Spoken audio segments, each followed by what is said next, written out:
Hello, and welcome to StarCraft2. I'm Thortrilisk. This is my third video in this series, and in this video I'm going to be talking about Terran. So, their first unit is the SCV. It's the worker unit. It gets resources, builds structures, and it can also repair. I'll talk about what repairing does later when we get to units that can be repaired. They're necessary, but in combat, they're bad. Their health isn't terrible. They have 45 health. Base Marines also have 45 health. But their attack's terrible, right? That they are almost exactly the same as every other worker unit, except for one thing. That one thing is their attack. I mean, not their attack. Their health. They have 5 more health than probes and drones, which is only important in worker versus worker fights. It is not super relevant any other time in the game. Alright, next up is Marines. Now, Marines have 2 really useful abilities. They have combat shields, and they have stim pack. So first of all, just to show you the base Marine, they attack pretty quickly, they do a pretty good amount of damage, and they don't have a ton of health. But they can be your base of essentially every unit composition. Well, not every unit composition, but most everyone plays a lot of Marines with their Terran compositions. Marines are really, really good. I don't know why I got rid of them. I'm not done with them yet. They also have... Their 2 abilities are super useful when it comes... I mean, they're just super useful. First of all is combat shields. This gives them 10 extra health. Considering they start with 45 health, 10 extra is huge. So this side over here has a numerical advantage of 3, which is also huge. Like, numerical advantages when you're fighting with the same army is really important. But the extra health is also very, very useful. The other ability they have is stim pack. Now, if we give 5 more Marines to the red side, so now they outnumber them even more, 28 to 20. But if we have them attack and they now have combat, they have stim pack and combat shields, they now still beat them pretty significantly. Now, stim pack does have a cost. It takes 10 health. But it increases the attack and movement speed by, I think it's 50%, which is huge. Absolutely amazing. And the health it costs can be mitigated with a few medevacs. I'm going to skip forward to medevacs because they're almost entirely used with Marines. And like a few other small situations they're used, but mostly they're used Marines. So if we add 10 to this side and 5 to this side, but this side has like 4 medevacs and stim and combat shields. Don't forget they still have those advantages too. And now we stim them all. Now it doesn't matter that they've all lost a bit of life because these medevacs will heal it up and they'll be able to win the fight even though they're outnumbered by quite a bit. I mean, now it's like 38 to 25. Yeah, there's 12 more of them. These 4 medevacs make a big difference because they can heal and they can carry troops. The carrying troops is not as useful in like combat, but their healing very, very useful. So, the next unit we're going to talk about is Marauders. Marauders are really good against armored units. So if we go over here to our Protoss, and we put them against some Stalkers. Marauders, look at their weapon real fast. Let's look at it again. They deal a lot of bonus damage against Stalkers, because Stalkers are armored, and Marauders deal a lot of bonus damage against armored. Now, unfortunately for them, Stalkers have a lot more health, and also do a little bit of bonus, and also do some bonus damage against armored. But Marauders are significantly better against armored targets than not. So, for example, let's go over to Zerg, and we are going to put... No, sorry, we're going to go back to Terran. Over to Terran, we have a bunch of Marines. Now, Marauders cost a lot more than Marines. So, if we look over here at the costs, right? 5 Marines cost a lot less than 5 Marauders. But they still do pretty well against Marauders. Despite the fact that Marauders have a lot more health to deal with. Now, Marauders also have another ability that's concussive shells. And it is really useful against melee units. So what concussive shells does is it decreases the movement speed of enemy units. You see how all of the Zerglings are moving way slower once they got hit by the Marauders. And this can allow them to win fights they normally would not win. Now, Marauders can also use Stimpack. Over here. They use Stimpack too. For Marauders it costs 20 health, because they have more to begin with. But same thing with Marines. It is almost always worth stimming. That's short for using Stimpack, right? Marauders and Marines. It's almost always worth it. It just adds a ton. Alright, the next unit is Reapers. And Reapers are mostly used for scouting, because they are expensive. They cost 50 minerals and 50 gas. And they're not like a ton better than Marine. So we look at a Marine, right? And we look at a Reaper. The Reapers fire a little bit slower than Marines. Now they do have more health, so we put them up against Marines. They'll be able to beat the Marines, but they also cost like twice as much as Marines, and that extra cost comes in gas, which is actually really important, because gas is a good resource for like your really important units and upgrades. They also have an ability. They can chuck grenades. The grenades deal a little bit of damage and deal knockback in an area. So if we stack them up together and wait for the cooldown to come down, and we toss it in the middle of them, right? It knocks them all, and they take a little bit of damage. Now, Reapers also have this very useful ability called Combat Drugs. They can regenerate life when they're out of combat. And so if we go over here to this, they can jump up cliffs. Very useful. They're also really fast. That's why they're mostly used for scouting units.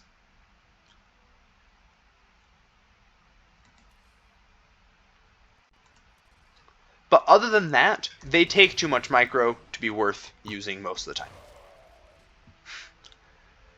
Alright, the next unit is the last unit out of the barracks, and these are Ghosts. Ghosts are good. They're really good in a lot of situations. They have a lot of really cool abilities. So, if we start out, Ghosts have an ability called Snipe.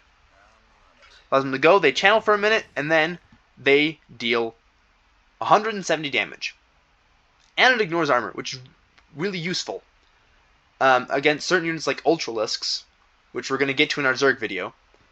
They have a lot of armor. And so being able to ignore that, really useful. The other thing they can do is they can cloak, which you have to research. So, if we go over here, we research cloak for Ghosts. By the way, one thing, Ghost Cloak and Banshee Cloak. It's the same icon, which is kind of frustrating sometimes. So, cloaking allows them to be invisible. It drains energy.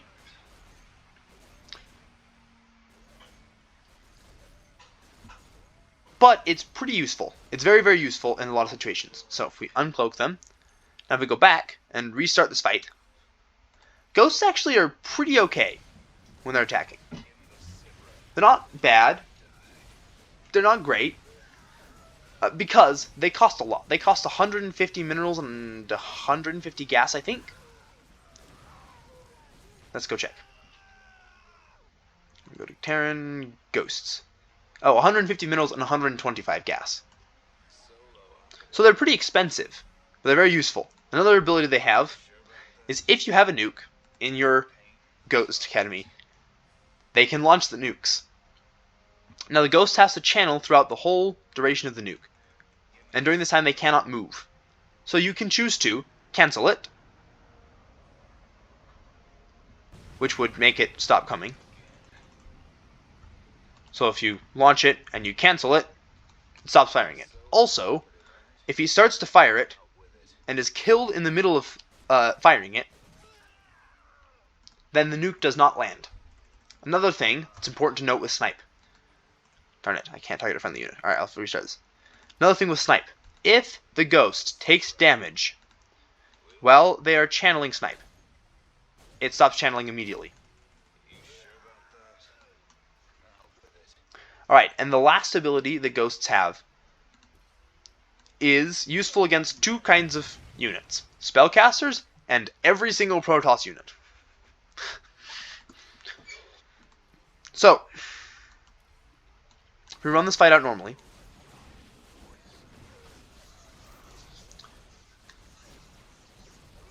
then it goes pretty poorly for the ghosts. Ghosts aren't very great against stalkers.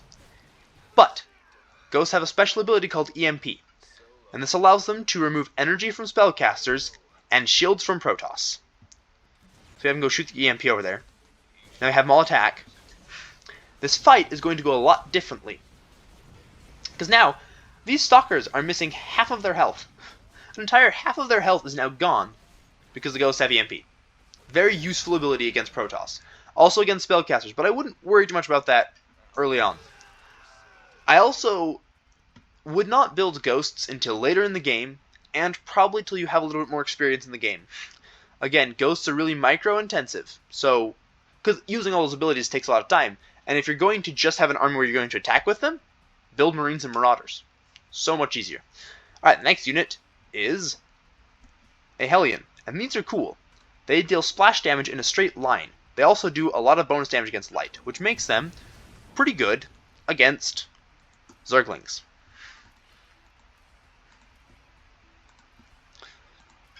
So if we go over here, they deal splash damage in a straight line, right? And they deal bonus damage against light. Now, the big disadvantages of these guys. They cost 100 minerals, and they don't have a whole ton of health for that cost. But they are fast. They're really, really fast. So if we start this again, we have an attack.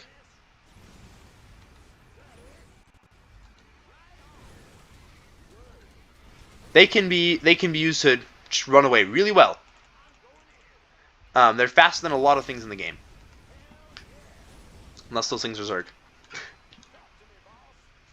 They can also turn into Hellbats. And these guys are slower, but they have more health, and they deal more damage, and their damage is in a cone, which is better and worse in some cases. But it deals Zerglings a lot better. Zerglings get close, and they get absolutely roasted. So just for fun, we're just going to beef up the Zergling numbers here.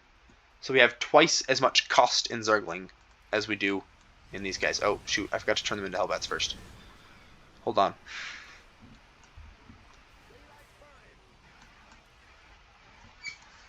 And this is just to prove how good they are. And for fun. And for fun.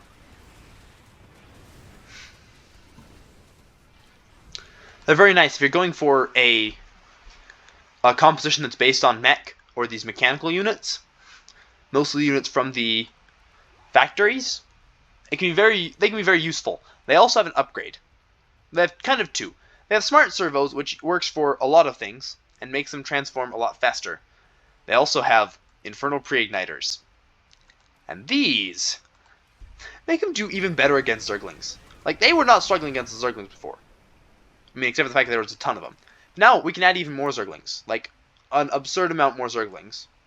First of all, transform faster. Yay, smart servos. Second of all, their attack deals bonus damage against Zerglings. Goodness. English. Deals bonus damage to Zerglings. So, that's Hellions and Hellbats. Kind of fun, but for the most part, you know, you don't make them other than the early game and if you're going for mech. Alright, this unit, however, you make all the time. Siege tanks. Oh, come on. Get rid of all the Zerglings. Siege tanks you're going to make a ton of. Well, maybe not a ton, but like quite a bit, because they're awesome. So, they can siege up. In this mode, they cannot move. They can attack really far. This dotted line here is how far they can attack. They can attack farther away than they can see. So it's really nice to pair them with flying units, especially when you're playing Terran versus Terran. So if we get a bunch more Marines, and we siege up our tanks, they deal really well with dealing with a lot of units because they can attack, and their attacks do splash damage.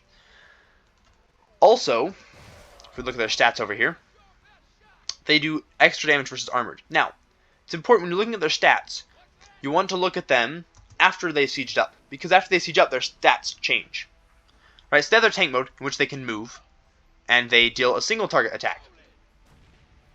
Now, then when they siege up, right, they do a splash attack. Now the unfortunate thing, not the cool thing, the unfortunate thing about this, about their splash damage is, it does friendly fire. So, be careful. Sometimes people will actually drop units on top of siege tanks, so then the siege tanks will deal friendly fire. Bit of a disadvantage there, but they're still really good. And they especially are really good against roaches, because they deal bonus damage against armored. So if we create a lot of roaches, then we siege up our tanks, and then we just have them absolutely shred the roaches because they're really good against them.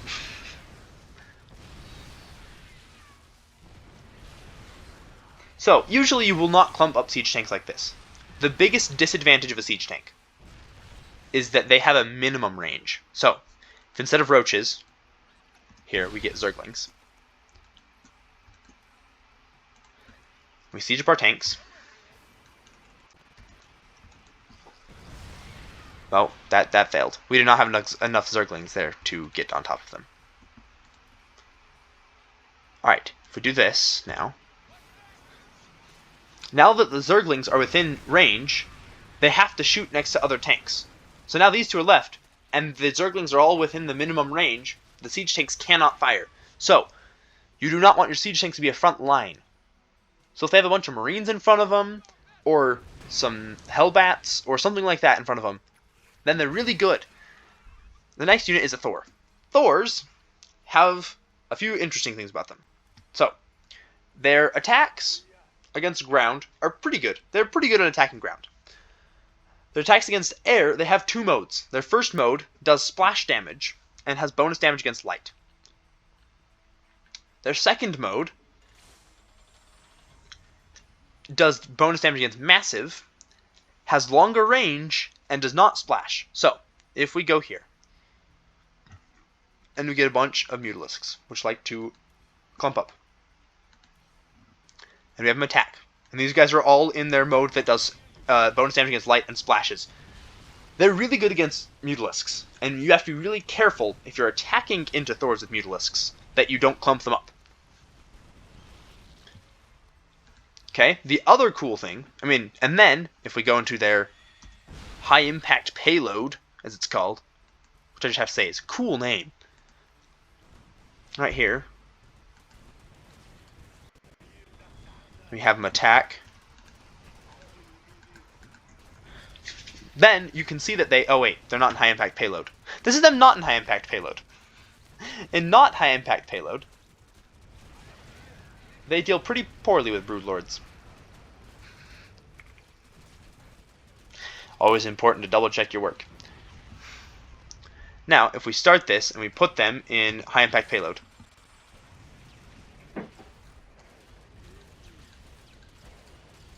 you'll see they deal with Broodlords really well. This is their biggest advantage. And in the late game, they are really good because they deal with the big enemy ships really effectively. They're also the keys to, if you're going to play mech, there's two types of mech. And these guys are really key in one of them, called vanilla mech, which is these guys in siege tanks, because these guys make excellent tanks. They have a lot of health. They cost a lot, though, so do keep that in mind if you're going to build any. Alright, our next unit is Vikings. These guys are really cool. Alright, they have two modes. First of all is their anti-air mode, called fighter mode. And their basic anti-air attack. Then they also have, what's it called? Walker mode? assault mode, which is them on the ground. And in this mode, they can attack ground units. And in their air mode, they can attack air units. And in their ground mode, they can attack ground units only, right? So if we go over here to some... Yeah, let's do some Hellions against them. So now if we start here, tell them to attack. They can't do anything, right? Because they're in the wrong mode. But now if we drop them, now they can fight. And the nice thing is this can actually allow you to do some cool micro tricks. So if we go over here and get some more Hellions on this side. And if we land these guys, we have him attack, right? And he starts getting injured. Now we can lift him off and land him again, right? And now, right, you can just do little fancy stuff like that to increase their durability. Although I wouldn't do that right now. I wouldn't do that when you're starting out. It's just something you can do later on. Also, very nice thing about Vikings, when they're landed, they deal bonus damage to mechanical. When they're flying, they deal bonus damage to armored. They also have more range when they're flying. And their attacks are totally different when they're landed and when they're flying. But when they're landed, they're actually pretty decent at harassing, at killing workers of Protoss and Terran. Protoss and Terran workers, because both of those are mechanical. Everything on the Zerg side is biological. Just so you're aware. I'll mention that again in the Zerg video. But, just so you know. Next thing is medevacs. We already went over them. They can heal, and they can transport. Also have an ability called use afterburn. What's it called? Ignite afterburners. It makes them go fast for a little bit. Very nice. Ravens. These are spellcasters. Which means they take a lot of micro, which means don't use them until you're good at the game. But they can be really nice because they can drop these little turrets that shoot. Little gun turrets. Costs energy for them to activate them, and it has time. They have timed life, and they blow up when they die. They also have an ability called Interference Matrix, which means that they can shut down mechanical things. Now they can't. Now they can move, but other than that, they can't do anything else. Which is really useful when fighting against siege tanks, because if you drop a couple of those on the siege tanks, because they're sieged up, they can't unsiege, and that means they can't move, and they also can't attack. Very useful for that. The other thing they can do is they can fire this little missile that puts orange spray paint on units. That's not literally what it does. I mean, that's not all it does. It's what it does. It's not all it does. It decreases their armor by 2 or 3. 3. Decreases their armor by 3, which is huge. Means they take 3 extra damage from every attack. Very useful in marine fights. But, again, very micro-intensive. So I would not use them until you have some experience at the game using, like, Marines and Marauders, if you're going to play Terran. Alright, the next unit is Banshees. And these are the ones I mentioned that have a cloak thing that looks exactly like the ghost thing. Also, a few upgrades I failed to mention. Enhanced Shockwave increases the ghost's EMP radius. However, the new patch is going to remove that. So they won't have that upgrade anymore. But for now, they do have that upgrade. Also, there's this, Rapid Reignition Systems. Reduces the cooldown of Ignite Afterburners. Corvid Reactor increases the starting energy of Ravens by 25. This also will be going away in the new balance patch. And they'll just start with that energy anyways. And Banshees. They have Cloak. Nope, that's the wrong cloak. This cloak. They also have another ability called Hyperflight Rotors. Increases their movement speed. So, first of all, Banshees. If we put them against Marines. So, Banshees have a pretty good attack. In fact, they do enough damage that they can two-shot workers, which means if you have 2 of them working together, they can kill every worker in 2 shots. So I'm just trying to remember if it works on SCVs, and I believe it does. So if we have an attack, they're pretty good at anti-ground. They don't have an anti-air attack. Now, they don't have a lot of health for their cost. They cost a lot. They cost 150, 100, which is a lot of money for them. And they don't have a ton of health for that money, for that cost, which means that they're not good as a main army unit. They're really good early game as harassing, especially because they can cloak. So it doesn't matter how many... Right, so if we do this, we go in, we just cloak them all. It doesn't matter how many Marines there are if they can cloak. Their cloak drains their energy over time, so they can only cloak for a little bit before they have to try again. I mean, before they have to stop and let their energy regenerate. Okay, so there's Banshees. The next unit we have is battle cruisers. These guys are like the ultimate capital ship of the Dominion, of the Terrans. And they are not great in small groups. 5 of them is not great. 100 of them? You can't get 100 of them. But like 10 of them is way better, right? So 1 of them, not very good. 2 of them, you're getting better. 4 of them, pretty solid now.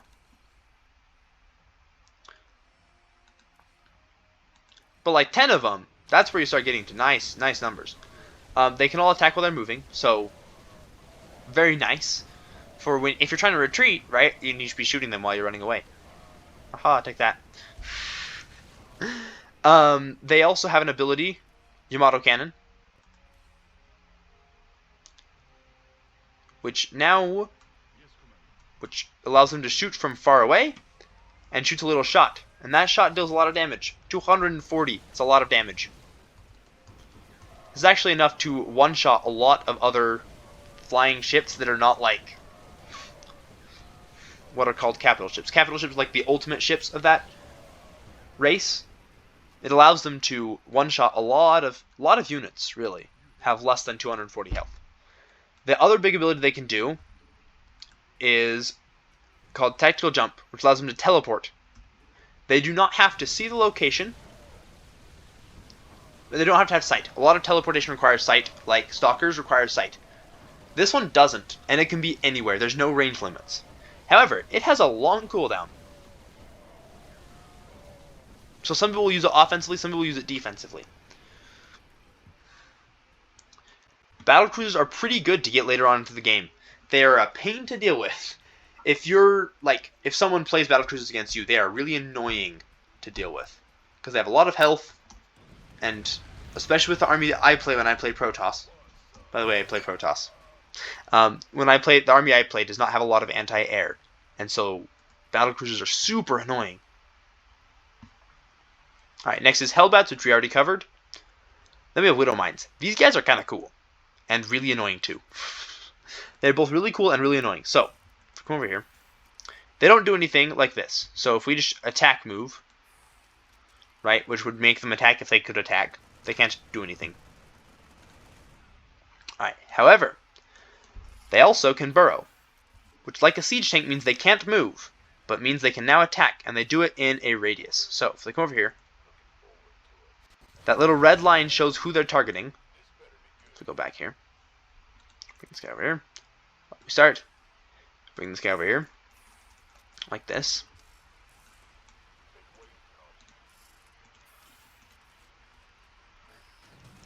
It's going to shoot, and it's going to hit one, and it's going to deal damage in... It's going to deal splash damage. These are really nice to have in your army. They one-shot Zerglings, they one-shot Banelings, they one-shot Zealots, they one-shot Adepts. I think they one-shot Adepts. Really good. They have an upgrade that makes it so they can burrow faster. So we get that upgrade for them. Drilling Claws is what it's called. Over here. Now, they burrow and unburrow a lot faster. Very useful for drops. These guys are used a lot for harassment. Higher up, they'll load them in a medevac, tell the medevac to drop them, and then burrow them, and then kaboom, they blow up a bunch of workers. Because they they do a lot of damage. Right here is what it says. How much damage they do. They do bonus damage against shields for some reason. Still have no clue why.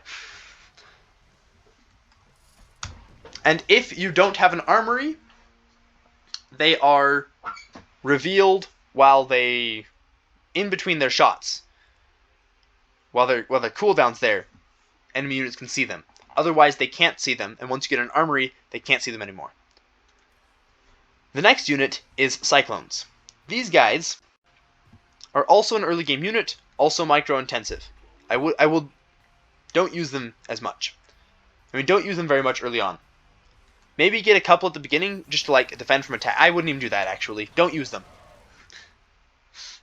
Unless they're going to be your whole army. I don't advise that. Now, I've played it. It's fun. I don't advise it. Okay, they have an ability called Lock On, which allows them to choose a target, and it makes them deal damage over time to that target. And, while they're locked on, they can move while they continue to fire. So let's get some... I'm going to get some beefier targets just so you can see Lock On a little bit better, because it kills the Marines too fast. See, now this dotted line is the range at which their Lock On... They lose their Lock On. Other than Lock On, their attacks, it's pretty good. Pretty good, but not great. Lock On's where their big source of power comes from. They have an upgrade, which improves their Lock On. Now, it is... I would not get it unless you're going mainly Cyclones. However, if you are going mainly Cyclones, it is really awesome. Cyclones are often paired in compositions. They're paired a lot with Hellions because... I'll just get rid of these just so I can show you something really cool. This is what's called Battle Mech, and it used to be a lot more popular before than it is now. They move fast together. Very useful if you want a highly mobile army. This composition, though, however, dies to one thing in particular. I'm going to make it a large field. They die really, really quickly to siege tanks. Because they don't have a lot of health. These are not a stay and fight army. These are absolutely a hit and run. They do not have a lot of health. So the splash damage of siege tanks really tears into them. If we go back. Right now we have a lot of money of these guys, and there's just 5 siege tanks. So if we give 10 siege tanks, still a lot less money than this all army cost.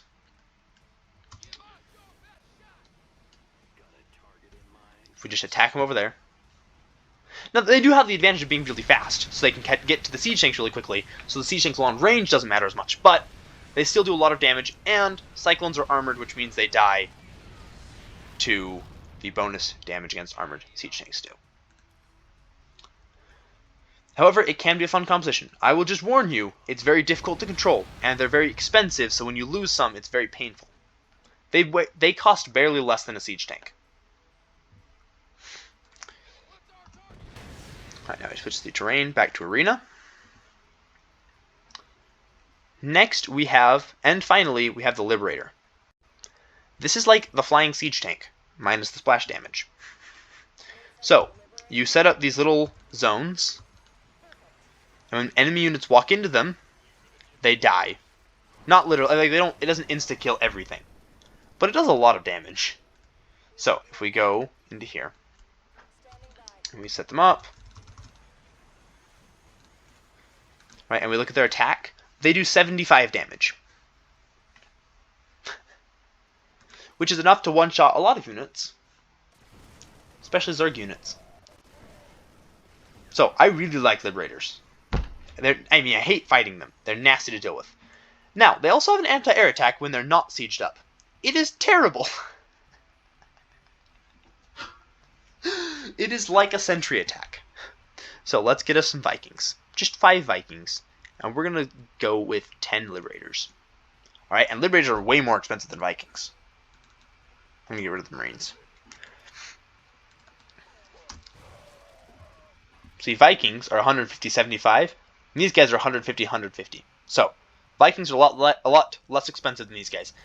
And, well, it does do splash, which is a big bonus. Which actually means when you stack them up like that, it inflates their chances. I mean, it... So if we do one Viking against two Liberators. Liberator tickle attack. I call it a tickle attack because it doesn't do a whole lot of damage. Also, it's really short-ranged.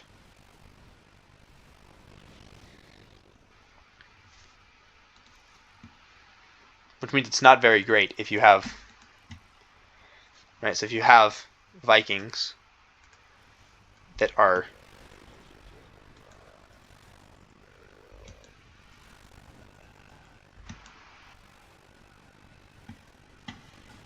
Right, if you have some Viking... If you're trying to kite with your Vikings, or stutter step, where you're trying to back up and shoot and back up and shoot, you can do that for... I mean, you know, Vikings have longer range. So Liberators have really short range when in their anti-air. Do not use them as an anti-air unit. They are not designed for that. They are way too expensive for it. Use them as an anti-ground. They are really good at anti-ground. They have an upgrade which allows them to set up their circle way farther away. So that's how far they can do it with the upgrade. If we go back and deactivate the upgrade, then it's way closer to them. So that upgrade's very useful. Alright, and that is all of the Terran units. So, thank you for watching, and I will see you next time.